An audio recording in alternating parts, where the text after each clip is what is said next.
నమస్తే అండి. నేను చాలా వీడియోలు ఇప్పటివరకు పెట్టాను. మీరు కూడా చక్కగా నేను చేసే విధంగా ఇంట్లో ఒక పటం ఉండా, ఒక విగ్రహం ఉండా చల్లగా మీరు ఇలా పూజ చేసుకోవడం వల్ల మీ కుటుంబం పచ్చగా ఉండటం, ఆరోగ్య ఐశ్వర్యాలతో కూడా పాడి పంటలతో కూడా ఒడ్డెక్కుతారని నేను చెప్తున్నాను. లేదు మాకు ఎవరో ఏదో చేశారండి, మాకు ఏదో కుటుంబం ఎంత చేసినా ఎక్కి రావటం లేదు అని మీకు ఏదైనా అనుమానాలు ఉంటే నాకు ఫోన్ చేయండి. ఉంటాయండి శాతబడి, సిల్లింగి, చాలా ఉంటాయి విద్యలు. మీరు అనుకోకుండా ఒక బండి కొన్నారనుకోండి, ఆ బండి పతనం చేయొచ్చు. అనుకోకుండా మీకు పాడి పంటలతో వెలుగుతున్నారనుకోండి, ఆ పాడి పంటలు నాశనం చేయొచ్చు. మీరు నగలు ఆభరణాలు కొనుక్కుంటా తళుక్కుమంట కనపడ్డారనుకోండి, అది కనురెప్పలో తళుక్కుమని మాయం చేసే శక్తులు కూడా ఉన్నాయి. అలాగే ఒకళ్ళు అంటారు, అయ్యో మేము ఎవరికి హాని చేయలేదండి. మీకు తెలియదు అదే, మీరు పచ్చగా ఎందుకు ఉండాలి, వాడు సన్నాసి, మీరు కూడా సన్నాసిగా ఉండాలి. అర్థమైందా? నా స్థితిలో చూశానండి. నా తల్లే మోసం చేసింది, నా తమ్ముడే మోసం చేశాడు. సరేలే అనుకుంటే నా తల్లికి చెల్లి బ్రాహ్మణ కొడుకులు ఉంటారు, వాళ్ళు కూడా ఏమో సపోర్ట్ చేసి వద్దు వాడికి మాక చిన్న కొడుకు అని చెప్పారండి. తర్వాత కుత్తూరు తడిపిల్లో ఉన్నారు శేషమ్మ, మల్లవెల్లి శేషమ్మ, మల్లవెల్లి సాయిబాబు, వాళ్ళు కూడా చెప్పారంట. మనం వెళ్ళి అడిగాం, ఏంటి అయ్యో మాకు తెలియదు అన్నారు. పోండి అనుకున్నాం.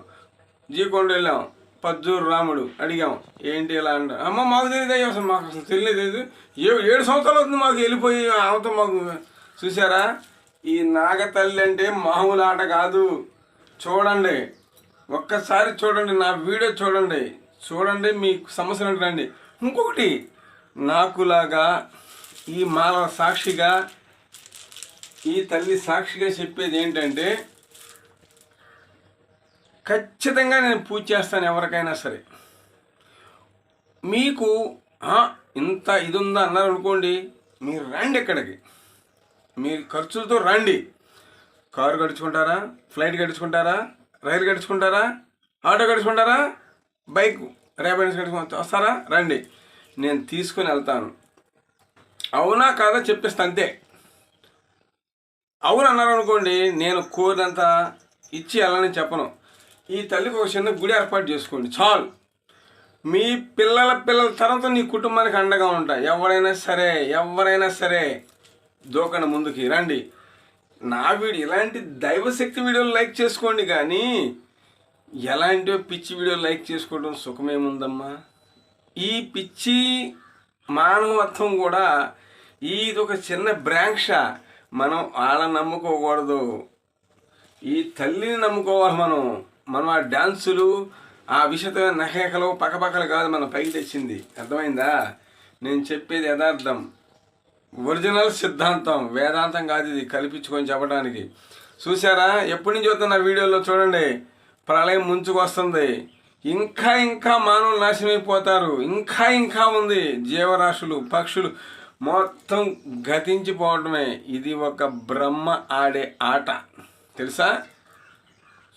ఇప్పుడు మీకు తెలియంది ఏంటంటే, మనం పుట్టినప్పుడు పిల్లవాళ్ళం, పెద్ద పండిపోయాక ఏమైపోతాం, రాలిపోతాం. ఇది అంతే. భగవంతుడు ఒక ఆట అన్నమాట. మనల్ని భూమి మీద పడేశాడు, ఆట ఆడుతున్నాడు. ఇదే ఆటలో ఆయన వేట కొనసాగిస్తున్నాడు. ఇంకా ఆట ఆడాడు వేట. ఇక చూడండి, చుట్టూ భూకంపాలు వస్తున్నాయి, ఎన్నెన్నో జరుగుతున్నాయి.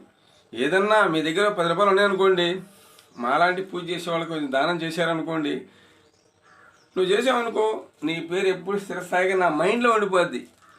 అమ్మ తల్లి వాళ్ళ కుటుంబాన్ని చక్కగా. అట్లాగే కాస్త మాలాంటి వాళ్ళకి డబ్బు శోభంగా కాదు, ఆ తల్లికి ఏదన్నా ఒక వస్త్రము, ఒక కడ్డీ ప్యాకెటు, ఒక కర్పూరము ఏర్పాటు చేసుకోండి. చక్కగా మీకు ఆ తల్లి అనుగ్రహిస్తుంది. రండి, ఎవరికైనా చేశారంట రండి, డైరెక్ట్గా తీసుకెళ్తా. ఎంతమైందా? నేను ఫోన్లో కింద చెప్పిన వాళ్ళతో డైరెక్ట్గా తీసుకెళ్తాను, అప్పుడు తెలుస్తుంది మీకు. అలాగే శక్తిని పట్టినోడిని లైన్ చేశాను, పిచ్చెక్కిన వాళ్ళని లైన్ చేశాను, ఇంకా కొంచెం సత్యవాళ్ళని కూడా బతికించాను. అలాంటి ప్రతి ఒక్క నా వీడియో షేర్ చేయండి, లైక్ చేయండి. జై నాగు. ఓం.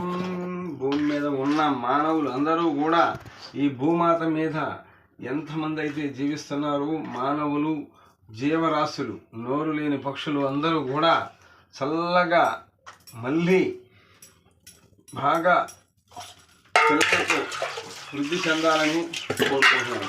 జై తల్లి, జై మాత. ఈ తర్వాత పెట్టు.